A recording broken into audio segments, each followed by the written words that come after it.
Praise the lord. ప్రభునేసుక్రీస్తు నామంలో video చూస్తున్న మీ అందరికీ హృదయపూర్వకమైన వందనాలండి. అలాగే నా క్రైస్తవ సహోదరులకు, నా హిందూ సహోదరులకు కూడా ప్రత్యేకమైన వందనాలు. దేవుని బిడ్డలారా, ఈ రీతిగా మీ ముందుకు రావడం గల కారణం ఏమిటంటే, భారతదేశంలో అన్యోన్యంగా కలిసిమెలిసి జీవిస్తున్న క్రైస్తవ సహోదరులకు, హిందూ సహోదరులకు మధ్య గొడవ పెట్టాలని చూస్తున్న మతోన్మాదులు. నేను ఎందుకు ఈ మాట మాట్లాడుతున్నానయ్యా అంటే, ప్రజెంట్ షాలేం రాజు గారు మాట్లాడిన ఒక వీడియో తీసుకొని దాన్ని విమర్శనాత్మకంగా మాట్లాడుతూ, రాజకీయ ధోరణిలో దాన్ని మాట్లాడుతూ, క్రైస్తవ సహోదరులకు, నా హిందూ సహోదరులకు మధ్య గొడవ పెట్టాలని చూస్తున్నారు. హిందూ సహోదరులారా, వీరి విషయంలో మీరు జాగ్రత్తగా ఉండండి. ఈ కరుణ ఆంటీ, ఈ లలిత ఆంటీ, ఇలా కొంతమంది ఆంటీలు బయలుదేరారు. వీళ్ళంతా ఒక మూకగా చేరి క్రైస్తవులకు హిందువులకు మధ్య గొడవ పెట్టాలని చూస్తున్నారు. వీరి విషయంలో మీరు జాగ్రత్తగా ఉండండి. అయితే దైవజనులు షాలేం రాజు గారు ఏం మాట్లాడారో ఒకసారి మనం ఆ ఫుల్ వీడియో విందాం. మల్లెపూలు అమ్ముకునేవాడు చర్చి ముందు పెట్టాడంట బండి. పాస్ గారు లోపల పోతే చెప్పాడు, ఇక్కడ కూడా కొనడు పోరా అని. ఇంకో చోట పెట్టుకో, మార్కెట్లో పెట్టుకో, అక్కడ కొంటారులే కానీ ఇక్కడ కొందరు పో అంటే ఎందుకు కొందరు నిజమంది ఆడవాళ్ళు వస్తుంటే కొంటారులే అని పెట్టాడు. కోట మొదలైన దగ్గర నుంచి కోట వైపు అందరూ ఇళ్ళకి పోయిందాక అటే కూర్చున్నాడు ఒక్కడి వల్ల. అందరు పోయినాక పాస్ గారు కూడా పోతా చూశాడు, బండికి వెళ్ళి ఒక్క మూర పూలు కొనలే ఎవరు. ఏమైందిరా అన్నాడు. ఏంటంటే ఇంతమంది ఆడవాళ్ళు వచ్చారు, ఒక్కళ్ళు మూర పూలు కొనలేదు. కొనరా కొనరు. పిచ్చి పిచ్చి వేషాలన్నీ వేసి రోడ్ల మీద బజార్ల మీద తిరగటానికి వారు బజారు సంబంధులు కాదు, వారు పరిశుద్ధాత్మ సంబంధులు. వారు పరిశుద్ధాత్మ సంబంధులు, పరిశుద్ధాత్మను కలిగి ఉన్నవారు, సత్ప్రవర్తన కలిగి ఉన్నవారు, సత్క్రియలు చేయడానికి పిలువబడిన వారు, ఏర్పరచబడిన వారు, ఆయన రక్తము చేత కడగబడిన వారు. చూశారు కదా దేవుని బిడ్డలారా, ఈ వీడియోలో దైవజనులు ఎక్కడైనా భారతదేశ స్త్రీలని కానీ హిందూ స్త్రీలని కానీ అన్నారా? కనీసం అన్నారా? అనలేదు. ఆ విషయాన్ని దైవజనులు ఎక్కడ ప్రస్తావించారు? తన సంఘంలో తన ఆత్మీయుల బిడ్డల ముందు ప్రస్తావించుకున్నారు. అయినా అన్ని మతాల్లో కొన్ని నియమాలు ఉన్నాయండి. ముస్లిమ్స్లో కూడా కొన్ని నియమాలు ఉన్నాయి, క్రైస్తవుల్లో కూడా కొన్ని నియమాలు ఉన్నాయి, అలాగే హైందవ సహోదరుల్లో కూడా కొన్ని నియమాలు ఉన్నాయి. అయితే హైందవ సనాతన ధర్మం ప్రకారం విధవరాళ్ళు బొట్టు పెట్టుకోవచ్చా? విధవరాళ్ళు పూలు పెట్టుకోవచ్చా? విధవరాళ్ళు గాజులు వేసుకోవచ్చా? విధవరాళ్ళను గుళ్ళోనికి రాణిస్తారా? లేదు. మీరు శుభకార్యానికి వెళ్ళేటప్పుడు విధవరాళ్ళను ఎదురు రాణిస్తారా? ఇలా ఇంకా కొన్ని చాలా ఉన్నాయి. ఇవి మీ సనాతన ధర్మంలో ఉన్న నియమాలు. ఒకసారి వీడియో చూడండి. మహిళలు కూడా విశేష పర్వదినాల్లో ఏ విధంగా అయితే వారి సాంప్రదాయ దుస్తులు ధరిస్తారు, చీర కట్టు బొట్టు విషయాలలో, వారి కుటుంబంలో ఉండే పండుగలు పర్వదినాల్లో ఏ విధంగా అయితే ఉంటారు, ఆ విధంగానే శుభ్రంగా తలారా స్నానం చేసి స్వామివారిని దర్శించుకోవడానికి సాంప్రదాయ దుస్తులతో ఆలయానికి వెంచేయాలి. సాధారణంగా ఇటీవల కాలంలో జుట్టు విరబోసుకోవడం అనేది ఎక్కువగా ఉంటుంది. జుట్టు విరబోసుకోకుండా చక్కగా జడ వేసుకొని స్వామివారి యొక్క దర్శనానికి రావడం అనేది మన హిందూ సనాతన ధర్మం సాంప్రదాయాలుగా ఉన్నాయి. అట్లాగే తిరుమల క్షేత్రంలో ప్రత్యేకమైన నియమం ఉంది. చూశారు కదా, తిరుమల తిరుపతి దేవస్థానంలోని ప్రధాన అర్చకుల్లో ఒకళ్ళు ఈ పూల గురించి మాట్లాడటం జరిగింది. ఈ అర్చకులు ఏం చెప్తున్నారంటే, హైందవ స్త్రీలు గుడికి వచ్చేటప్పుడు పూలు పెట్టుకొని జుట్టుని విరబూసుకొని రాకూడదు, చక్కగా జడేసుకొని రావాలి. అందరిలా జడ విరబూసుకొని పూలు పెట్టుకొని రాకూడదు. హైందవ సాంప్రదాయం ప్రకారం ఒక స్త్రీ దేవుని సన్నిధికి లేక గుడికి వెళ్ళేటప్పుడు పూలు పెట్టుకోకూడదు, ఎందుకంటే ఇక్కడ ఉన్న పూలన్నీ దేవుడికి చెందినవి అని ఇటీటీ అర్చకులు చెప్తున్నారు. ఇది వారి ఆచారం. అలాగే ముస్లిం సమాజంలో కూడా కొన్ని నియమాలు ఉన్నాయి. స్త్రీలు వాళ్ళ భర్తల ముందు మాత్రమే అలంకారంగా ఉంటారు. సమాజంలోకి వచ్చేటప్పుడు పరపురుషులను ఆకర్షించకుండా తల నుంచి కాళ్ళ వరకు బుర్కా వేసుకుంటారు. ఇవి ముస్లిం సహోదరులకు ఉన్న నియమం. అలాగే క్రైస్తవులమైన మాకు కూడా కొన్ని నియమాలు ఉన్నాయి. క్రైస్తవులమైన మాకు కూడా మీకు ఎలాగైతే కొన్ని నియమ నిబంధనలు ఉన్నాయో మాకు కొన్ని నియమ నిబంధనలు ఉన్నాయి. మీరు దేవుని సన్నిధికి వచ్చేటప్పుడు, క్రైస్తవ స్త్రీలారా, మీరు దేవుని సన్నిధికి వచ్చేటప్పుడు అలంకరణతో కాదు, తగు మాత్రపు వస్త్రధారణతో మీరు దేవుని సన్నిధిలోకి రావాలి. ఒక పురుషుడు మేము కలిసి చూసినా కానీ ఒక కన్న తల్లి చూసిన భావం, ఒక మాతృమూర్తిని, ఒక సహోదరుని చూసిన భావం ఆ పురుషుడికి కలగాలి అనేది దైవజనులు ప్రస్తావించారు. ఇది దేవుని సన్నిధిలో ఉన్న నియమం. ఇది బైబిల్ కూడా అంగీకరిస్తుంది. దీన్ని బైబిల్ కూడా బోధిస్తానే ఉంది. ఆ విషయాన్ని అయితే దైవజనులు ప్రస్తావించారు తప్ప ఎక్కడ పూలు పెట్టుకున్న వాళ్ళ బజార్ వాళ్ళని దైవజనులు ఎక్కడా చెప్పాల.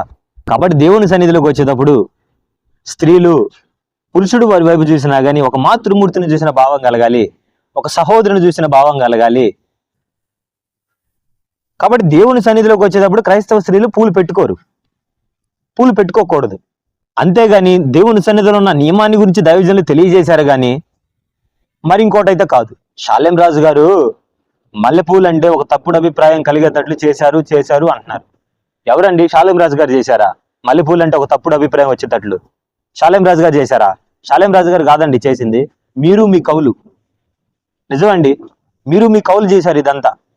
ఒక ఆయనేమో మల్లెపూలు గల్లు మన్నయ్య పక్కలో నన్ను పాట రాశాడు, ఇంకొక ఆయనేమో సన్నజాజి పక్కమైన సంక్రాంతి అని పాట రాశాడు. మల్లెపూలు అంటేనే ఒక పడక వృత్తికి సంబంధించినట్లు, మల్లెపూలు అంటేనే ఒక తప్పుడు కార్యక్రమానికి వినియోగిస్తారన్నట్లు, మల్లెపువ్వు అంటేనే ఒక చెడు ఉద్దేశం వచ్చేటట్లు, మల్లెపువ్వు అంటేనే ఒక బ్యాడ్ గా క్రియేట్ చేసింది ఎవరు? మల్లెపువ్వు పేరెత్తంగానే మధ్యలో ఒక బ్యాడ్ తలంపులు తీసుకొచ్చేటట్లు చేసింది ఎవరు? మీరు కదా, మీ కవులు కదా.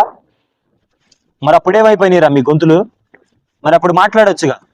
వాటి మీద సినిమాలు తీసి పాటలు తీశారుగా, వాళ్ళందరి మీద కేసులు పెట్టొచ్చుగా, వారందరి మీద కేసులు ఫైల్ చేయొచ్చు కదా. ఇప్పుడు ఎందుకు మాట్లాడుతున్నారయ్యా అంటే షాలేం రాజు గారు అనేక ఆత్మలకు ఆశీర్వాదకరంగా ఉన్నాడు, సార్వత్రిక సంఘానికి దీవెనకరంగా ఉన్న పాత్ర. ఎలాగైనా షాలేం రాజు గారిని డిస్టర్బ్ చేయాలి, ఎలాగైనా షాలేం రాజు గారిని విమర్శించాలి, ఎలాగైనా షాలేం రాజు గారి సంఘాన్ని తప్పుపట్టాలి.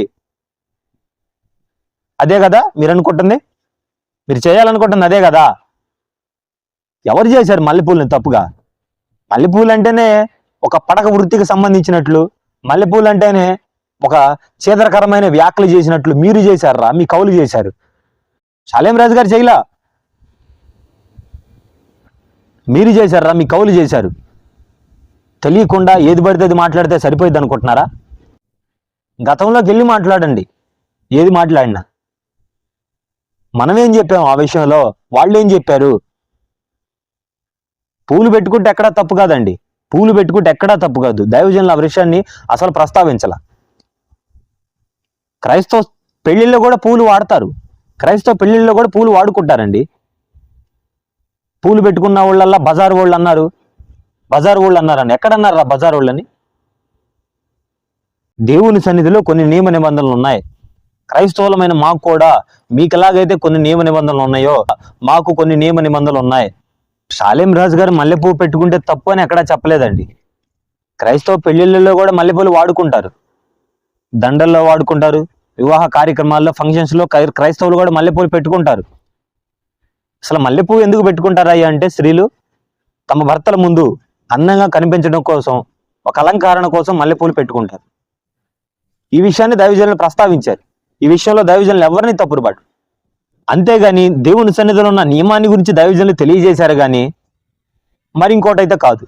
మల్లెపువ్వు అంటేనే ఒక తప్పుడు అభిప్రాయంగా చేసి, మల్లెపువ్వు అంటేనే ఒక తప్పుడు కార్యక్రమానికి, పడక సంబంధమైన వృత్తికి దాన్ని వినియోగిస్తారని చేసింది ఎవరు? మీరు కాదా, మీ కవులు కాదా?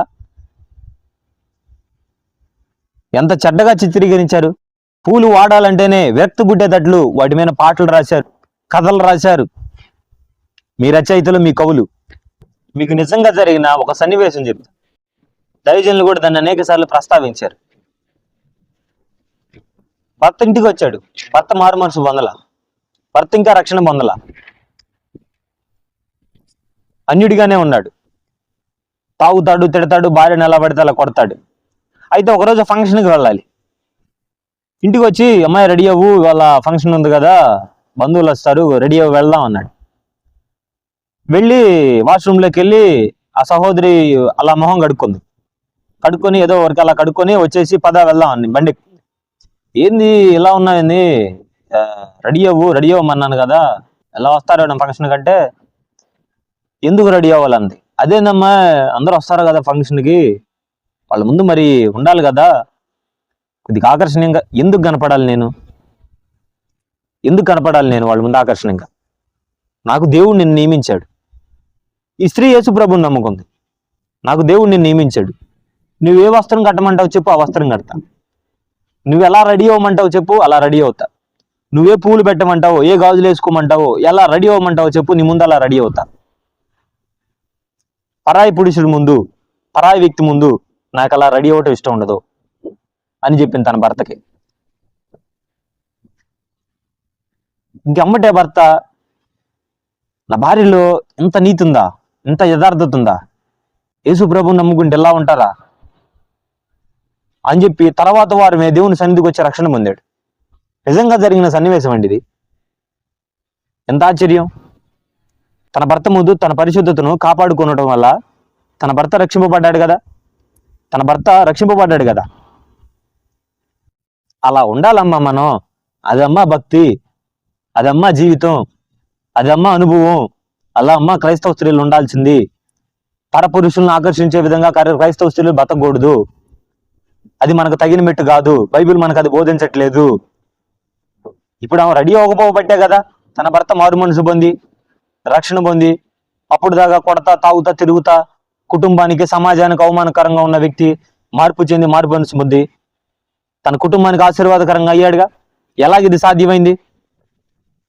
బైబిల్ చెప్పింది తగు మాత్రపు అలంకారణ. ఓకే, నీ భర్త ముందు నీ ఇష్టం, మీరు ఎలా ఉంటారో అలా ఉండండి.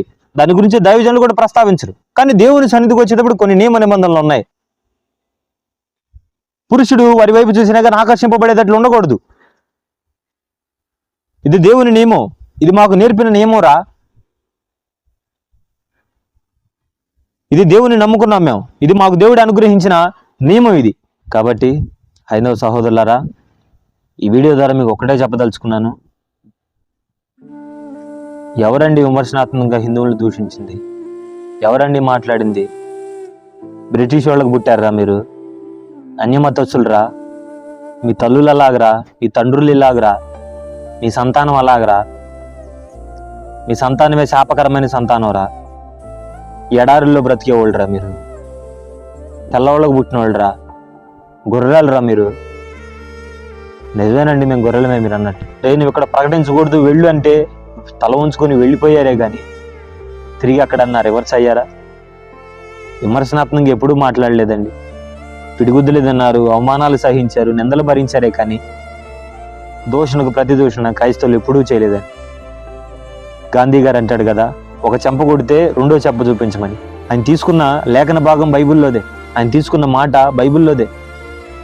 అలాగే క్రైస్తవులు ఒక చెంప కొడితే రెండో చెంప చూపించారనే కానీ ఎక్కడా తిరిగి విమర్శించలేదండి, ఎక్కడా తిరిగి మాట్లాడలా.